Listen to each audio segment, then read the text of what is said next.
আসসালামু আলাইকুম, সবাইকে স্বাগতম। বিভাগীয় পরীক্ষার জন্য আইন, বিধি এবং প্রবিধানসমূহ কোনগুলি বিশেষ করে সিলেবাসের অন্তর্ভুক্ত এবং গুরুত্বপূর্ণ সেইগুলি আজকে আলোচনা করার চেষ্টা করব। তো সবগুলি আলোচনা করব আজকে, কিন্তু সংক্ষেপে সবগুলি, জাস্ট মনে রাখার জন্য আমি এটা আলোচনা করব।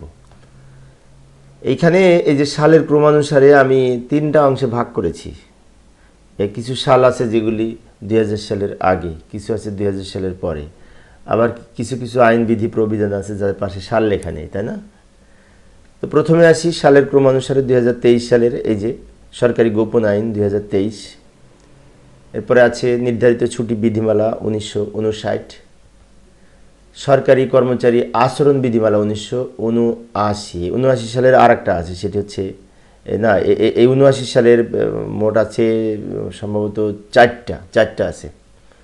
এই যে লক্ষ্য করি, সরকারি কর্মচারী আচরণ বিধিমালা 1979, বাংলাদেশ সরকারি কর্ম কমিশন পরামর্শকরণ প্রবিধানমালা 1979, সরকারি কর্মচারী বিশেষ বিধান অধ্যাদেশ 1979 এবং সাধারণ ভবিষ্যৎ তহবিল বিধিমালা 1979। তো 79 সালের কিন্তু চারটা, তাই না?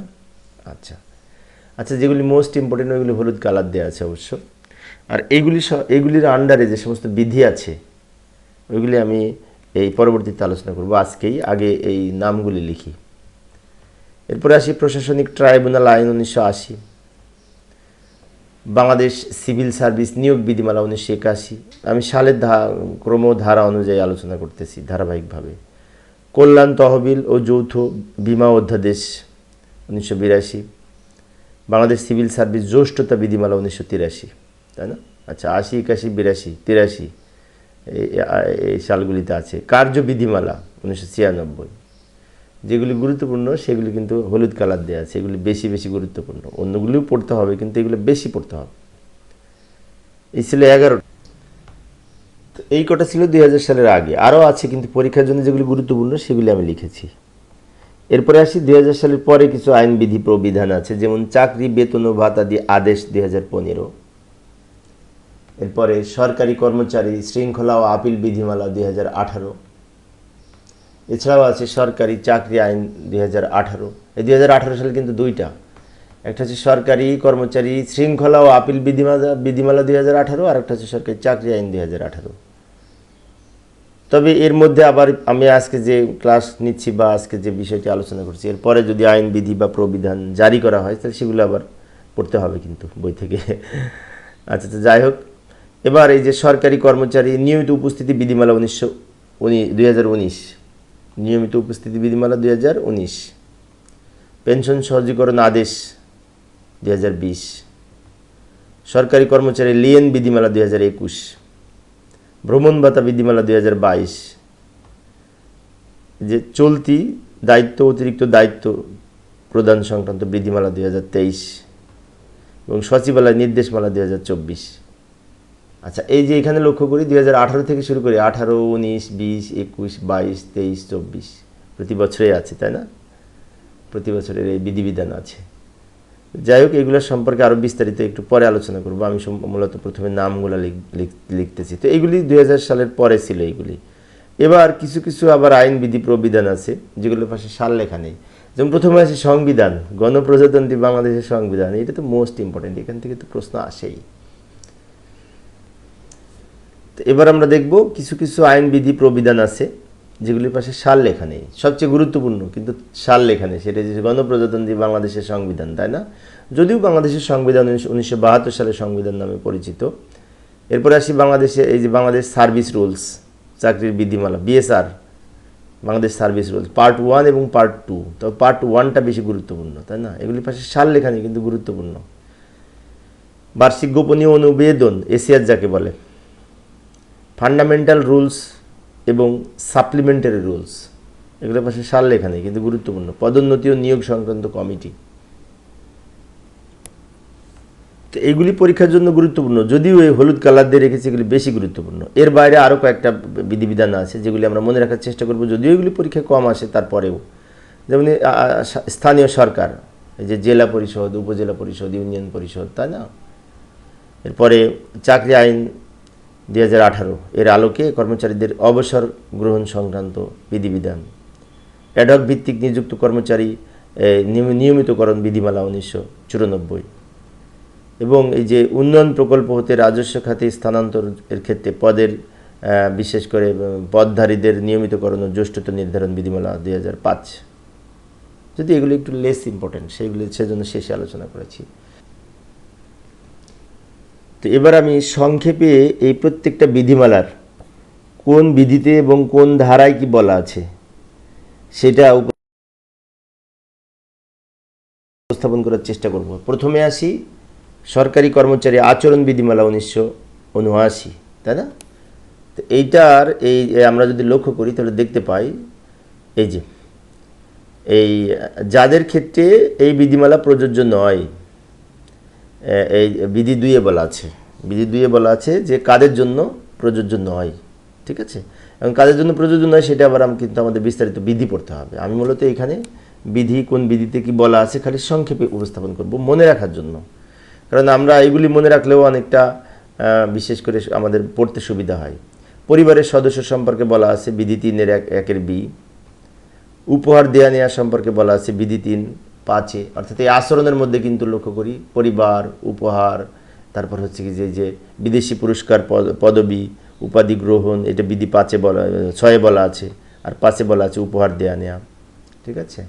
এরপরে তহবিল সংগ্রহ বিধি 8-এ বলা আছে, চাঁদা সংগ্রহ বিধি 9-এ বলা আছে, ধার গ্রহণ ও প্রদান সংক্রান্ত বিধি 10-এ বলা আছে, মূল্যবান সামগ্রী ও স্থাবর সম্পত্তি অর্জন বা হস্তান্তর সংক্রান্ত বিধি 11-তে বলা আছে, তাই না? এগুলি কিন্তু খেয়াল রাখবো আমরা।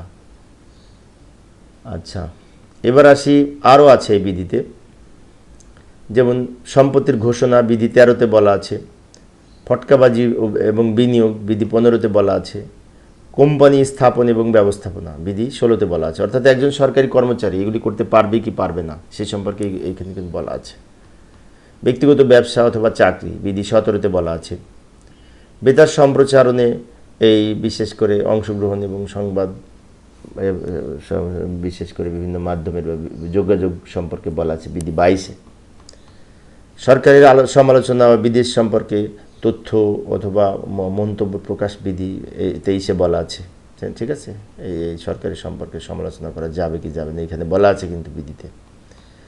কমিটির নিকট সাক্ষ্য প্রদান বিধি 24-এ বলা আছে। রাজনীতিতে অংশগ্রহণ করতে পারবে কি পারবে না এবং নিজে নির্বাচনে অংশগ্রহণ করতে পারবে কি পারবে না বিধি 25-এর 1 আর 3-এ বলা আছে, বিধি 25-এ বলা আছে, তাই না? এই আচরণ বিধিমালার। আচ্ছা, চাকরিজীবী সমিতির সদস্য পদ সম্পর্কে বলা আছে বিধি 29-এ। তো এই যে আচরণ বিধিমালা 1979-এর এর বাইরে আরও কিছু আছে, যদিও এগুলি বেশি ইম্পর্টেন্ট, তাই না? আরও কিছু আছে কিন্তু এগুলিও আমরা এগুলি সম্পর্কে ধারণা রাখবো। যেমন যৌতুক দেওয়া নেওয়া 5-এ বলা আছে বিধি। সরকারি কর্মচারীর সম্মানে গণজমায়েত সম্পর্কে বলা আছে বিধি 7-এ। দেউলিয়াত্ব অভ্যাসগত ঋণগ্রস্ততা সম্পর্কে বলা আছে বিধি 18-তে। সরকারি দলিলাদি ও তথ্যের আদান প্রদান বিধি 19-এ বলা আছে। সংসদ সদস্যের কাছে তদবির বিধি 20-এ বলা আছে। সমবায় সমিতি স্থাপন ও ব্যবস্থাপনা বিধি 16-তে বলা আছে। ভবন, ফ্ল্যাট, অ্যাপার্টমেন্ট ইত্যাদি নির্মাণ সংক্রান্ত বা ক্রয় সংক্রান্ত বিধি 12-তে বলা আছে। স্বজনপ্রীতি, প্রিয়তোষণ, বেআইনিভাবে ক্ষতিগ্রস্তকরণ, ইচ্ছাকৃতভাবে ক্ষমতার অপব্যবহার সম্পর্কে বলা আছে বিধি 27-এ। তো এইগুলি কিন্তু কম ইম্পর্টেন্ট, তারপরে আমরা জেনে রাখবো বিশেষ করে, ঠিক আছে? এই যেগুলো হলুদ কালার দিয়ে এগুলো বেশি ইম্পর্টেন্ট। এছাড়া উপদলীয় ধর্মীয় মতবাদ এবং ইত্যাদি প্রসারণা সম্পর্কে বিধি 26-এ বলা আছে। মহিলা সহকর্মীর প্রতি আচরণ বিধি 27-এর এতে বলা আছে। স্বার্থের দ্বন্দ্ব বিধি 27-এর বিতে বলা আছে। সরকারি কর্মচারীদের সরকারি কার্যকলাপ ও আচরণের প্রতি সমর্থন বিধি 28-এ বলা আছে। সরকারি কর্মচারী কর্তৃক মামলা সংক্রান্ত বিষয় বিধি 28-এর 2-তে বলা আছে। বিদেশি মিশন ও সাহায্য সংস্থার দ্বারস্থ হওয়া বিধি 31-এ বলা আছে। বিদেশি নাগরিকত্ব গ্রহণ বিধি 31-এর এতে বলা আছে। তো এইগুলি আমরা একটু মনে রাখার চেষ্টা করব, তাই না? এতক্ষণ আলোচনা করলাম এই যে সরকারি কর্মচারী আচরণ বিধিমালা 1979। এছাড়াও আছে এই বিধিমালার লঙ্ঘনের শাস্তিসমূহ, মানে এই বিধিমালা যদি কেউ লঙ্ঘন করে শাস্তি কী হবে বিধি 32-এ বলা আছে। আচ্ছা।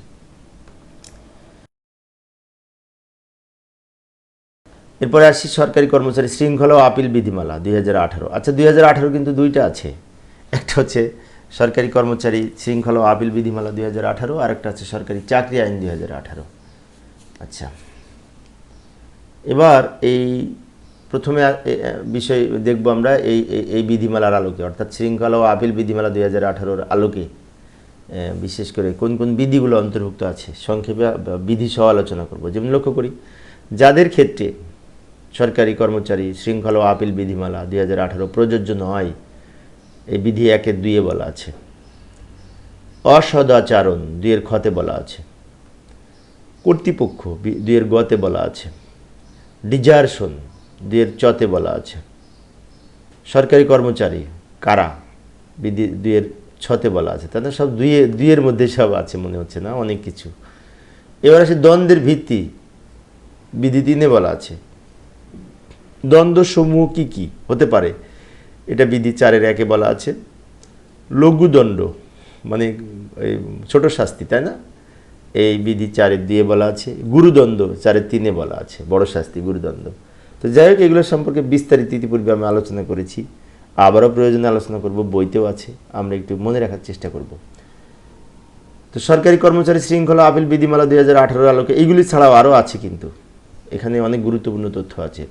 কোন কোন কারণে বা অপরাধে কি কি দণ্ড বা শাস্তি আরোপ করা যাবে সেটা বিধি 4-5 বলা আছে। নাশকতামূলক কার্যকলাপের ক্ষেত্রে তদন্তের পদ্ধতি সম্পর্কে বলা আছে এই বিধি 5-1-3। লঘুদণ্ড আরোপের ক্ষেত্রে তদন্তের পদ্ধতি সম্পর্কে বলা আছে 6-1-6। বিভাগীয় মামলার তদন্তকারী কর্মকর্তার প্রতিবেদন সুপারিশ নিয়োগকারী কর্তৃপক্ষ অগ্রাহ্য করতে পারেন, এই বিধি 6-2-3 বলা আছে। গুরুদণ্ড আরোপের ক্ষেত্রে তদন্তের পদ্ধতি যে বিধি 7-1-12 বলা আছে। গুরুদণ্ড প্রদানের ক্ষেত্রে বাংলাদেশের কর্ম কমিশনের মতামতের জন্য যে সকল কাগজপত্র প্রেরণ করতে হবে জনপ্রশাসন মন্ত্রণালয় বিধি এই 5 বলা আছে। গুরুদণ্ড আরোপের ক্ষেত্রে তদন্ত কর্মকর্তা কর্তৃক অনুসরণীয় পদ্ধতি বিধির 11 বলা আছে।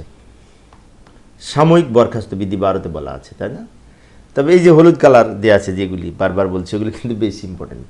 হলুদ কালার যেগুলি দেওয়া আছে, যেমন এই সাময়িক বরখাস্ত বিধি 12, এটা কিন্তু গুরুত্বপূর্ণ, তাই না। লঘুদণ্ড, গুরুদণ্ড, দ্বন্দ্বের ভিত্তি, এগুলো গুরুত্বপূর্ণ। তারপরে কোন কোন কারণে কি কি অপরাধ, এর শাস্তি কি হওয়া উচিত, সেগুলিও কিন্তু গুরুত্বপূর্ণ। এগুলি মনে রাখার চেষ্টা করব। এবং এইগুলি কিন্তু শৃঙ্খলা ও আপিল বিধিমালায় আছে, ঠিক আছে। চাকরি হতে বাধ্যতামূলক অবসরপ্রাপ্ত বা অপসারিত বা বরখাস্ত সংক্রান্ত কর্মচারীদের ক্ষতিপূরণ ও অনৈতিক সম্পর্কে বলা আছে বিধি 13। স্থানীয় কর্তৃপক্ষ ইত্যাদিতে ন্যস্ত কর্মকর্তাদের বিরুদ্ধে তদন্তের পদ্ধতি বিধি 15 বলা আছে। আদেশের বিরুদ্ধে আপিল বিধি 16 বলা আছে। আপিল দায়েরের রীতি ও পদ্ধতি বিধি 18 বলা আছে। আপিল স্থগিত আটক রাখা বিধি 19 বলা আছে। আপিল নিষ্পত্তি বিধিতে 21 বলা আছে। এবং পুনর্বিবেচনা রিভিউ যাকে বলে বিধি 22 বলা আছে। তো সরকারি কর্মচারী শৃঙ্খলা ও আপিল বিধিমালা 2018-তে এই তথ্যগুলি, এগুলি যেগুলো হলুদ কালার দিয়েছে, এগুলো কিন্তু বেশি ইম্পর্টেন্ট, পরীক্ষায় বেশি বেশি এসেছে। আরও আছে কিন্তু, লক্ষ্য করি। সংশোধন, নিরীক্ষণ এবং রিভিশন যাকে বলে, এই রাষ্ট্রপতি কর্তৃক বিভাগীয় মোকদ্দমা বিভিন্ন রিভিউ করে অনেকে, তাই না। এইটা বিধি 23 বলা আছে। রাষ্ট্রপতি কর্তৃক প্রদত্ত আদেশ আপিলযোগ্য নয় বিধি 24 বলা আছে। বিধি 24 বলা আছে রাষ্ট্রপতি কর্তৃক প্রদত্ত যে সমস্ত আদেশ, এগুলি কিন্তু আপিলযোগ্য নয়, মানে আপিল করা যাবে না, এটা বিধি 24 বলা আছে এই বিধিমালার। আদালতে বিচারাধীন বিশেষ করে কার্যধারায় একই বিষয়ে ফৌজদারি আদালতের মামলা বিচারাধীন বা বিভাগীয় মামলা দায়ের সংক্রান্ত বিষয় বিধি 25 বলা আছে।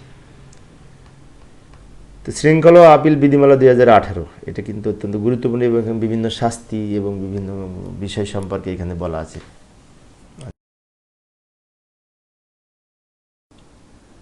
তো এবার আমরা আলোচনা করব এই যে বাংলাদেশ সরকারি কর্ম কমিশন পরামর্শকরণ প্রবিধানমালা 1979।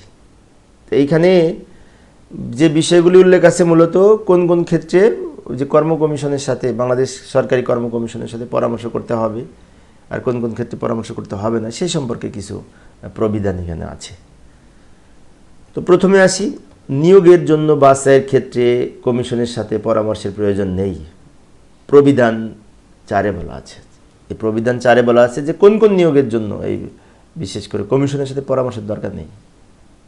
আবার 5 থেকে 14 নম্বরে এর মধ্যে বলা আছে নিয়োগের জন্য বাছাইয়ের ক্ষেত্রে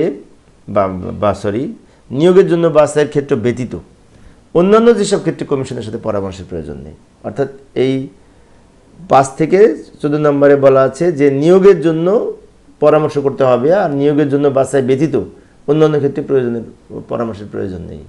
সেগুলি বলা আছে 5 থেকে 14 নম্বর অনুচ্ছেদে, বা অনুচ্ছেদ তো না, প্রবিধানে। যেসব ক্ষেত্রে কমিশনের সাথে পরামর্শের প্রয়োজন আছে এবং পরামর্শ বাধ্যতামূলক, প্রবিধান 3-এ বলা আছে, এবং 6 থেকে 14 নম্বরের মধ্যে কিছু তথ্য আছে যে কোন কোন ক্ষেত্রে পরামর্শ বাধ্যতামূলক, করতেই হবে, সেগুলি সম্পর্কে বলা আছে। তো এই প্রবিধানে এখানে আরও কিছু আছে, যেমন দ্বন্দ্ব আরোপের ক্ষেত্রে পিএসসির মতামত গ্রহণ বাধ্যতামূলক, প্রবিধান 6-এ বলা আছে।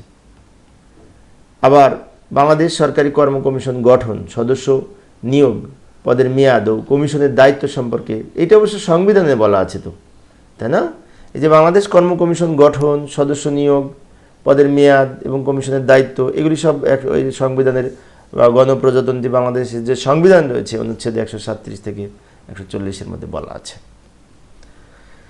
এছাড়াও এই যে বাংলাদেশ কর্ম কমিশনের সাথে পরামর্শকরণ সুপারিশ বাস্তবায়ন না করার ক্ষেত্রে কোন পদ্ধতি অনুসরণ করতে হবে সেটাই জনপ্রশাসন মন্ত্রণালয়ের স্মারক বিজ্ঞপ্তি, এই 21শে জুন 1972 সালের যে স্মারক বিজ্ঞপ্তি রয়েছে সেটার সাথে সেখানে বলা আছে। এই প্রবিধান অবশ্যই এখানে কম ছিল, তাই না? তারপরে যেগুলো হলুদ কালার দিয়ে রেখেছি ওগুলো হচ্ছে বেশি ইম্পর্টেন্ট, একটু মনে রাখার চেষ্টা করব পরীক্ষার জন্য। আমরা মূলত যাতে মনে থাকে সেজন্য সবগুলো একসাথে একটু আলোচনা করতেছি। এবার আসি কার্যবিধিমালা 1996, রুলস অফ বিজনেস। এটা অত্যন্ত গুরুত্বপূর্ণ, এখান থেকে প্রশ্ন আসে কিন্তু, তো এটা আলোচনা করবো এখন, তাই না? তো এইখানে কার্য বন্টন, অ্যালোকেশন অফ বিজনেস যাকে বলে, বিধি 3-এ বলা আছে। কার্য বন্টন মানে কার্যবিধিমালা অনুযায়ী কাজ প্রধানমন্ত্রী নির্দেশনায় বন্টন করে দেয়া বিভিন্ন মন্ত্রণালয়ের, কাকে কে কোথায় কী করবে, তাই না? যাই হোক, মন্ত্রণালয় বা বিভাগের কাজ বিধি 4-এ বলা আছে। মন্ত্রণালয় বা বিভাগের কাজ কোনগুলি? রাষ্ট্রপতির নিকট সরাসরি প্রেরণ, মানে কিছু বিষয় আছে যেগুলি রাষ্ট্রপতির নিকট সরাসরি প্রেরণ করতে হবে, বিধি 6-এ বলা আছে। আচ্ছা, এইখানে একটি বিষয়, সেটা হচ্ছে এই যে কিছুক্ষণ আগে আমরা দেখলাম যে পরামর্শকরণ প্রবিধানমালা ছিল, তাই না? তো সেইখানে কিন্তু কমিশনের সাথে, বিশেষ করে পাবলিক সার্ভিস কমিশনের সাথে এই কোন কোন বিষয়ে পরামর্শ করবে সেইটা সম্পর্কে বলা ছিল। আর এইখানে কার্যবিধিমালাতে 1996-এ অর্থাৎ রুলস অফ বিজনেসে এই রাষ্ট্রপতির নিকট প্রেরণ করতে হবে কী কী বিষয় সেটা বিধি 6-এ বলা আছে। দুটো কিন্তু এক না, একটু আলাদা, তাই না? প্রধানমন্ত্রী এবং রাষ্ট্রপতির নিকট প্রেরণ বিধি 7-এ বলা আছে। প্রধানমন্ত্রীর নিকট সরাসরি প্রেরণ বিধি 8-এ বলা আছে। মন্ত্রণালয় ও বিভাগসমূহের মধ্যে পরামর্শ বিধি 10-এ বলা আছে। এই যে এই পরামর্শ আর ওই যে পরামর্শকরণ প্রবিধানমালা, দুটো কিন্তু এক না। ওইটা হচ্ছে বাংলাদেশ কর্ম কমিশন এর সাথে পরামর্শকরণ সম্পর্কে বলা হয়েছিল, আর এখানে বলা হয়েছে যে রাষ্ট্রপতি প্রধানমন্ত্রী তাদের নিকট কোনগুলি প্রেরণ করতে হবে এবং কোনগুলি বিষয় সম্পর্কে মন্ত্রণালয়ের সাথে পরামর্শ করতে হবে সেই বিষয় সম্পর্কে বলা হয়েছে। বিষয়টি খেয়াল রাখবো। মন্ত্রী পরিষদ বিভাগের সাথে পরামর্শ বিধি 11-তে বলা আছে।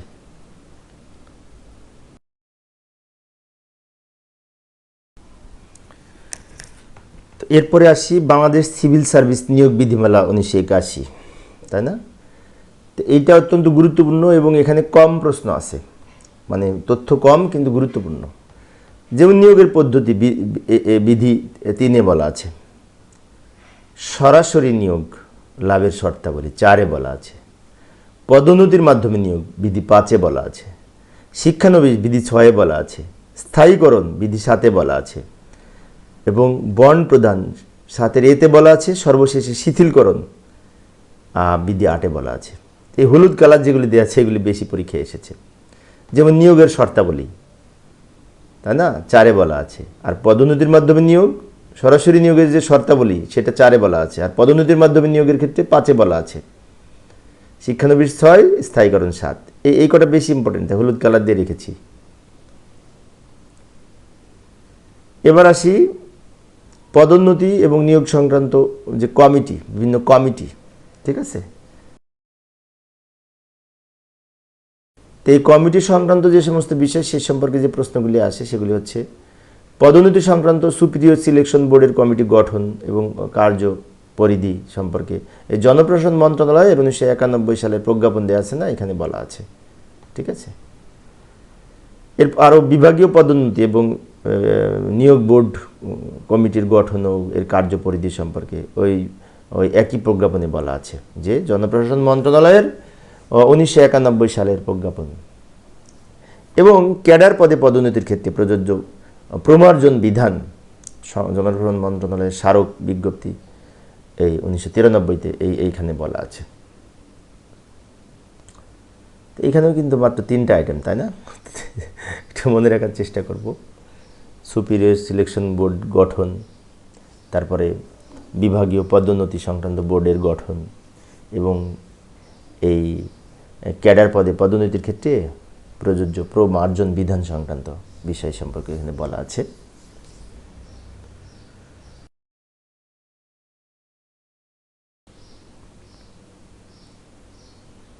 এবার আমরা যেটি আলোচনা করব সেটি হচ্ছে এই যে সরকারি কর্মচারী নিয়মিত উপস্থিতি বিধিমালা।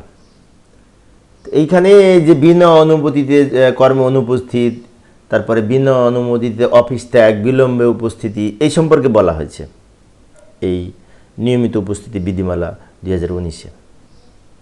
যাই আমরা এখানে অবশ্য কম আছে, তারপরেও গুরুত্বপূর্ণ, মনে রাখার চেষ্টা করব। শিরোনাম এবং প্রবর্তন সম্পর্কে বিধি 1-এ বলা আছে, সংজ্ঞা এটা বিধি 2-এ বলা আছে, এগুলো লেস ইম্পর্টেন্ট। এই যে এখান থেকে গুরুত্বপূর্ণ বিনা অনুমতিতে কর্ম অনুপস্থিতি বিধি 3-এ বলা আছে, স্থির এই যে 5 স্টার দেয়া, তাই না? বিনা অনুমতিতে অফিস ত্যাগ এটা বিধি 4-এ বলা আছে। বিলম্বে উপস্থিতি বিধি 5-এ বলা আছে এবং অপরাধের পুনরাবৃত্তি বিধি 6-এ বলা আছে। এটা মনে রাখা সহজ। 3, 4, 5, 6 বিনা অনুমতিতে কর্ম অনুপস্থিত, বিনা অনুমতিতে অফিস ত্যাগ, বিলম্বে উপস্থিতি এবং একই অপরাধ বারবার পুনরাবৃত্তির যদি হয় তার দণ্ড কি সেই সম্পর্কে বলা আছে বিধি 3, 4 এবং 3, 4, 5, 6-এ। পুনর্বিবেচনা দ্বন্দ্ব মৌকুফের আবেদন সম্পর্কে বিধি 7-এ বলা আছে। দ্বন্দ্বের অর্থ, তো এটা এই বিশেষ করে এটা আমি একটি সংক্ষেপ করেছিলাম, শিস বিবিবি উপু, এই দরকার নেই নিচেরটা, এতটা লেস ইম্পর্টেন্ট, তাই না? দরকার নেই, এটা আমি মুখস্থ করার জন্য একটি সংকেত তৈরি করেছিলাম। তো যাই হোক, এই হলুদ কালার দিয়ে যেটুকু এটুকু বেশি ইম্পর্টেন্ট।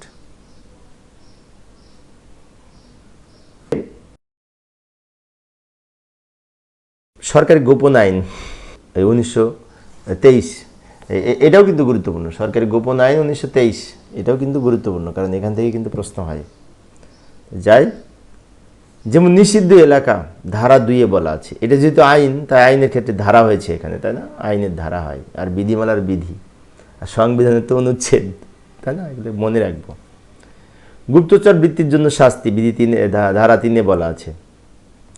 নিষিদ্ধ ও ঘোষিত এলাকার ছবি, স্ক্র্যাচ ইত্যাদি সম্বন্ধে নিষেধাজ্ঞা এই ধারা 3-এর এতে বলা আছে, তাই না? অর্থাৎ ইচ্ছে করলেই যে কোনো জায়গায় যে ছবি আঁকা যাবে না, ছবি তোলা যাবে না, নির্দিষ্ট নিষেধাজ্ঞা যদি থাকে কোনো জায়গায় সেইখানে এগুলা করা যাবে না।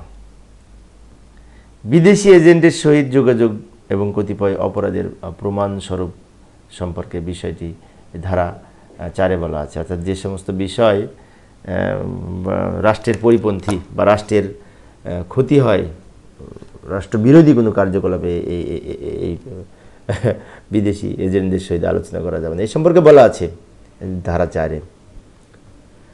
তথ্যের বেআইনি হস্তান্তর ধারা 5-এ বলা আছে। যে হলুদ কালার দিয়ে যেগুলি সেগুলি বেশি ইম্পর্টেন্ট। নিষিদ্ধ এলাকা, গুপ্তচর বৃত্তির জন্য শাস্তি, তাই না? তথ্যের বেআইনি হস্তান্তর বিধি 5-এ বলা আছে। এছাড়াও আরও আছে মিথ্যা পরিচয় দান এবং অনুমোদিত উপায়ে ইউনিফর্ম পরিধান ধারা 6। অর্থাৎ ইচ্ছে করলে আমি যে কোনো ইউনিফর্ম পরতে পারবো না, ঠিক আছে? ধারা 6-এ বলা আছে।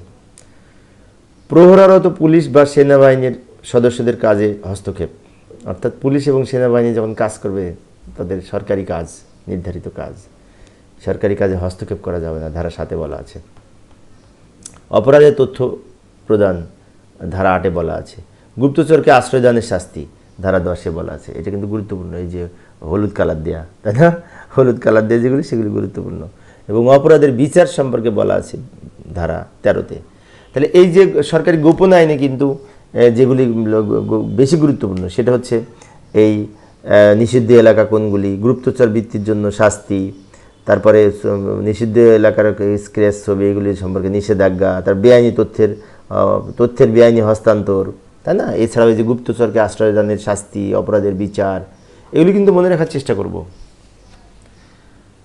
তো এই ছিল সরকারি গোপন আইন 1923। এরপরে আমরা আলোচনা করব এই সরকারি কর্মচারী বিশেষ বিধান 1979। যে 1979 সালে কিন্তু বেশ কয়েকটা ছিল, তাই না।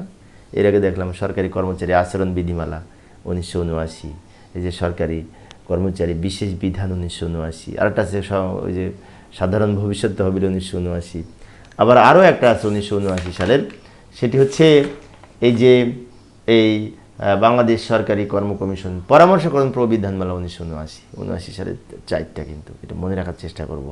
যাই হোক, এখন আমরা আলোচনা করব সরকারি কর্মচারী বিশেষ বিধান 1979। বিশেষ বিধান এটা অধ্যাদেশ, এটা বিধিমালা না, অধ্যাদেশ। যেমন অপরাধসমূহ, অর্থাৎ ধারা 3-এ বলা আছে অপরাধসমূহ সম্পর্কে। দ্বন্দ্বসমূহ, মানে এই বিধিতে দ্বন্দ্বসমূহ কি কি, ধারা 4-এ বলা আছে। তদন্ত নোটিশ জারি এবং শাস্তি প্রদানের পদ্ধতি ধারা 5-এ বলা আছে। আপিল সম্পর্কে বলা আছে 6-এর 1-এ। রিভিউ সম্পর্কে বলা আছে 6-এর 2-এ। তো এখানে এই কটাই, এখানে কম, তাই না, অনেক কম। অর্থাৎ এই সরকারি কর্মচারী বিশেষ বিধান অধ্যাদেশ 1979-এর আলোকে কোনগুলি অপরাধ ধারা 3-এ বলা আছে, এর দ্বন্দ্ব কী হবে ধারা 4-এ বলা আছে, এবং তদন্ত নোটিশ জারি শাস্তি প্রদানের পদ্ধতি সম্পর্কে ধারা 5-এ বলা আছে।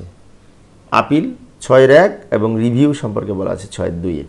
তো এখানে কম ছিল, তাই না, তথ্য কম থাকলে ভালোই লাগে, তাড়াতাড়ি পড়া শেষ করা যায়।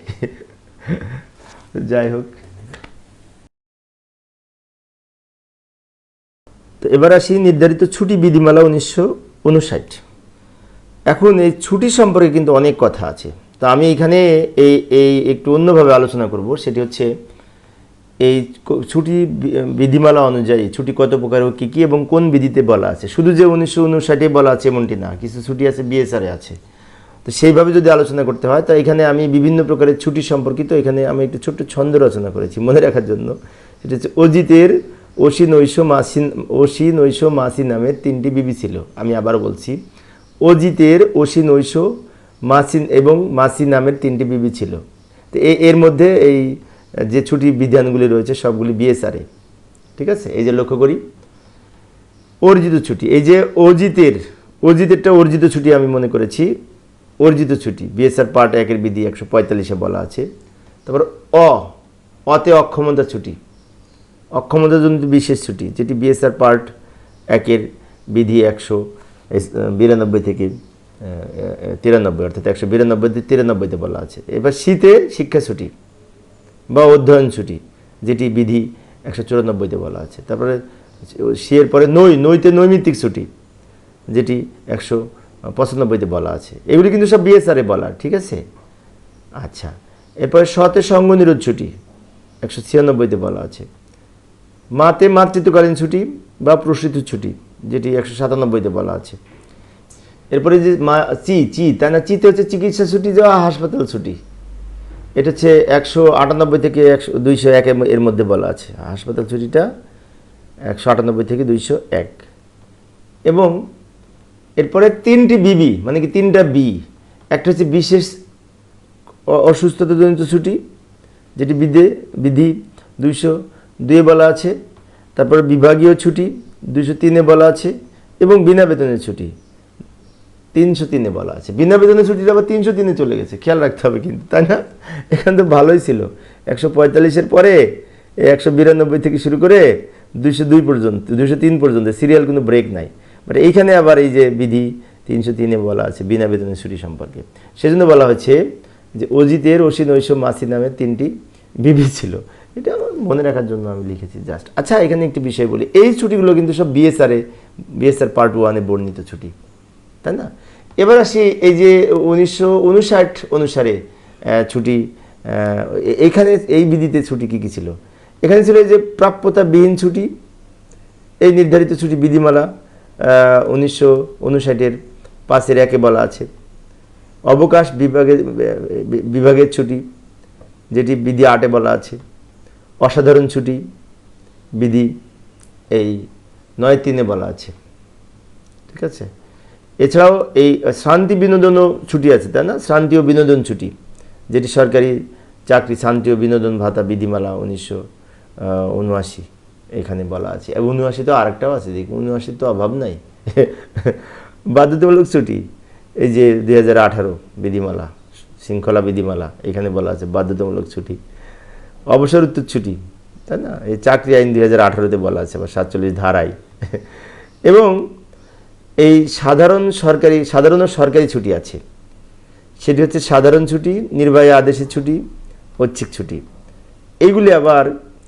এইগুলি যে আইনে বলা আছে সেটি হচ্ছে এই যে নেগোসিয়েবল ইনস্ট্রুমেন্ট অ্যাক্ট 1981 ধারা 25-এ এই ঐচ্ছিক ছুটি সম্পর্কে বলা হয়েছে। তো ছুটির সম্পর্কে যেহেতু আলোচনায় হচ্ছে, তো আরেকটা প্রশ্ন আলোচনা করবো, সেটা হচ্ছে বিশেষ ছুটি কত প্রকার ও কী কী? তো বিশেষ ছুটি বিএসআর-এ কিছু বলা আছে, বিএসআর পার্ট 1-এ বিধি 192 থেকে 203 পর্যন্ত কিছু ছুটি সম্পর্কে বলা হয়েছে, বিশেষ ছুটি।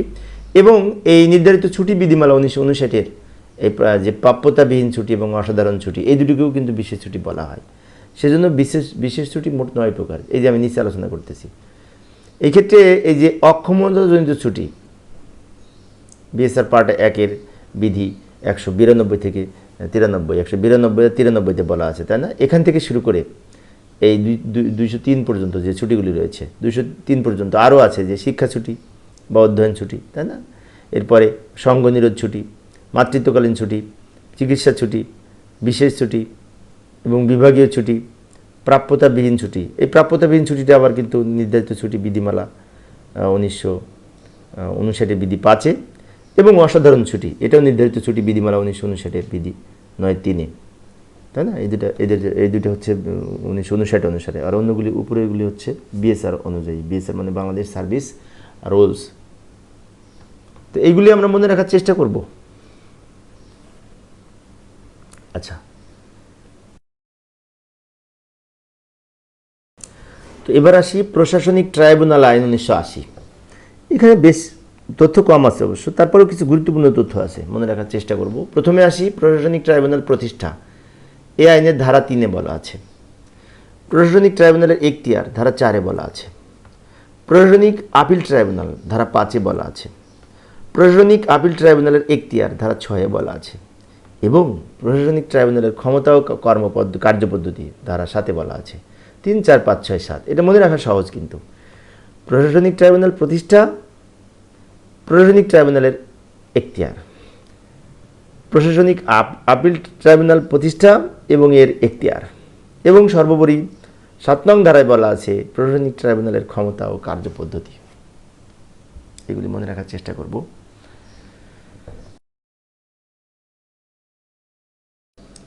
তো এবার আসি পেনশন এবং আনুতোষিক সম্পর্কে।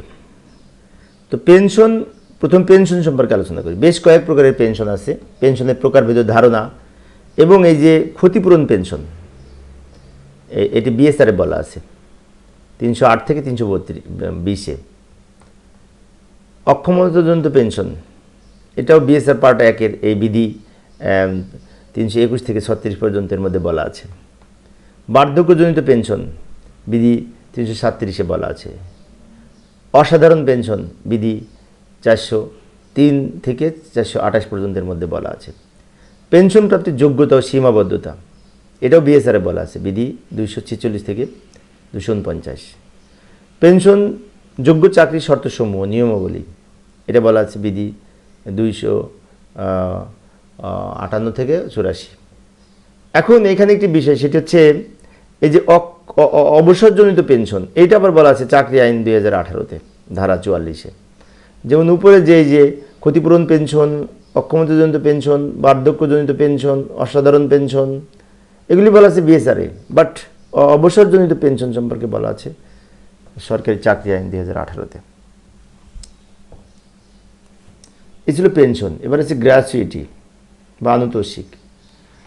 আনুতোষিক বিশেষ করে এই নির্ধারণ, এটা যে চাকরি বেতন ও ভাতা দিয়ে আদেশ 2015 যে বিধি 10-1 আছে, এই যে হিসেব নিকেশ, গ্র্যাচুইটির হিসেব নিকেশ, এটা আবার বলা আছে এই যে 2015 সালের যে চাকরির জন্য যে সমস্ত বেতন ভাতা দিয়ে আদেশ আছে, এই আদেশে বলা আছে।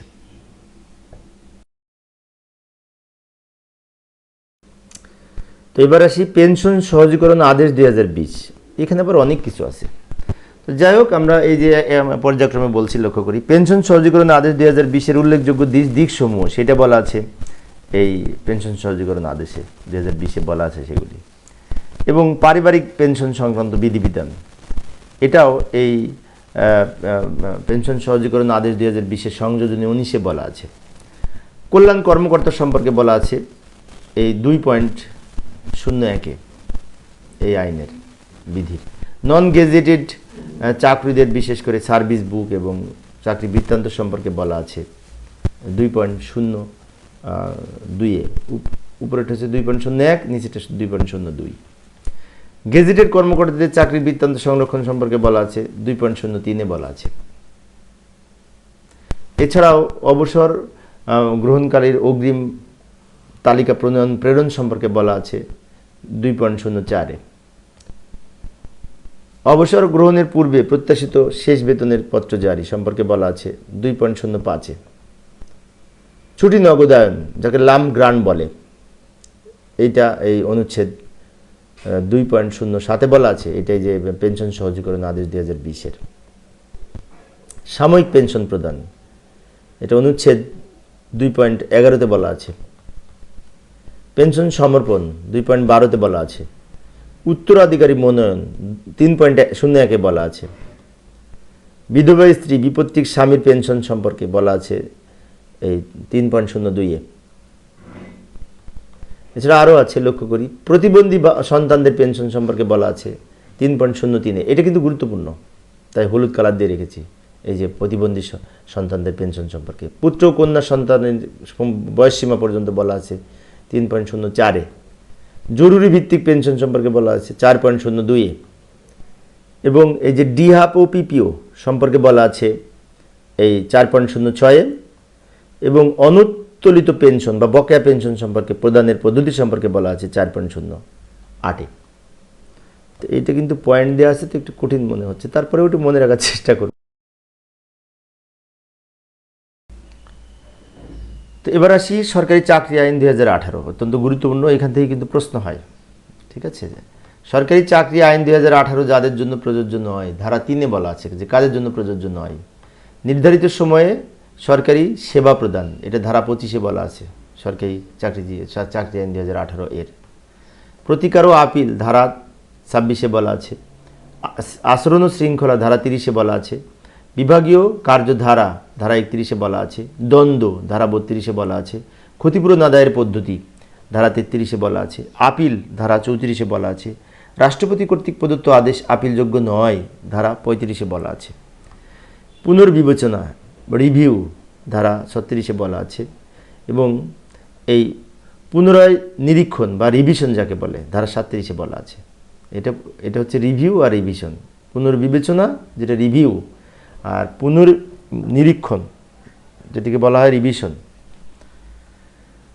এখানে এই আইনে আরও আছে সাময়িক বরখাস্ত ধারা 39-এ বলা আছে। বিদেশি রাষ্ট্রের নাগরিকত্ব গ্রহণ করার কারণে চাকরির অবসান ধারা 40-এ বলা আছে। বিদেশি নাগরিক বিয়ে করলে চাকরি কিন্তু থাকবে না, সরকারি চাকরি, তাই না। ফৌজদারি অপরাধে অভিযুক্ত কর্মচারীর ক্ষেত্রে ব্যবস্থাদি ধারা 41-এ বলা আছে। ফৌজদারি মামলায় দণ্ডিত কর্মচারীর ক্ষেত্রে ব্যবস্থা ধারা 42-এ বলা আছে। স্বাভাবিক অবসর ধারা 43-এ বলা আছে। ঐচ্ছিক অবসর ধারা 44-এ বলা আছে। বাধ্যতামূলক অবসর ধারা 45-এ বলা আছে। অক্ষমতাজনিত অবসর ধারা 46-এ বলা আছে। অবসরোত্তর ছুটি ধারা 47-এ বলা আছে।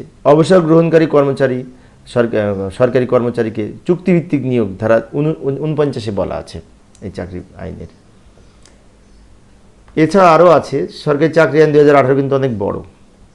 অবসর ভোগকালে প্রাপ্য বুনিয়াদি সুবিধাদি, অবসর ভোগকালে প্রাপ্য সুবিধাদি সম্পর্কে 50 ধারায় বলা আছে। অবসর সুবিধা স্থগিত প্রত্যাহার সম্পর্কে 51 ধারায় বলা আছে। অবসর প্রাপ্ত কর্মচারী কর্তৃপক্ষের নিয়ন্ত্রণমুক্ত ধারা 52তে বলা আছে। চাকরি হতে ইস্তফা ধারা 53তে বলা আছে। আউটসোর্সিংয়ের মাধ্যমে সেবা গ্রহণ ধারা 54তে বলা আছে। সীমাবদ্ধতা ধারা 54তে বলা আছে। এই যে পরামর্শ কমিশনের পরামর্শ গ্রহণের অপ্রয়োজনীয়তা ধারা 55তে বলা আছে। তো এইগুলি হচ্ছে আমাদের এই চাকরি আইন 2018তে আছে, তাই না? তো এগুলো একটু মনে রাখার চেষ্টা করব। এরপরে আসি সাধারণ ভবিষ্যৎ তহবিল 1979তে বেশ কয়েকটা আছে। তো একটু তাড়াতাড়ি শেষ করার চেষ্টা করব, ক্লাসটি অনেক লম্বা হয়ে যাচ্ছে। এইখানে সাধারণ ভবিষ্যৎ তহবিল 1979-এর আলোকে পরিবার এর সদস্য কারা সে সংজ্ঞা বলা আছে। পরিবারের সংজ্ঞা বলা আছে বিধি 2-এ। ভবিষ্যৎ তহবিলের যোগদানের যোগ্যতা বিধি 4-এ বলা আছে, মানে কখন থেকে তহবিলের টাকা জমা দিতে হবে ভবিষ্যৎ তহবিলে, তাই না? চাঁদা দাতা বিধি 5-এ বলা আছে। মনোনয়ন বিধি 6-এ বলা আছে। চাঁদা প্রদানের শর্ত বিধি 8 এবং 10-এ বলা আছে। চাঁদার হার বিধি 9-এ বলা আছে। চাঁদা আদায় বিধি 11-তে বলা আছে। জমার উপর সুদ বা ইনক্রিমেন্ট বিধি 12-তে বলা আছে। এই আইনের ভবিষ্যৎ তহবিল আইন বিধিমালা 1979। আরও আছে এই আইনের অধীনে কিছু অগ্রিম মঞ্জুরি কর্তৃপক্ষ সম্পর্কে বিধি 13-2-1-এ বলা আছে। অগ্রিমের উদ্দেশ্য সম্পর্কে বলা আছে 13-2-এ।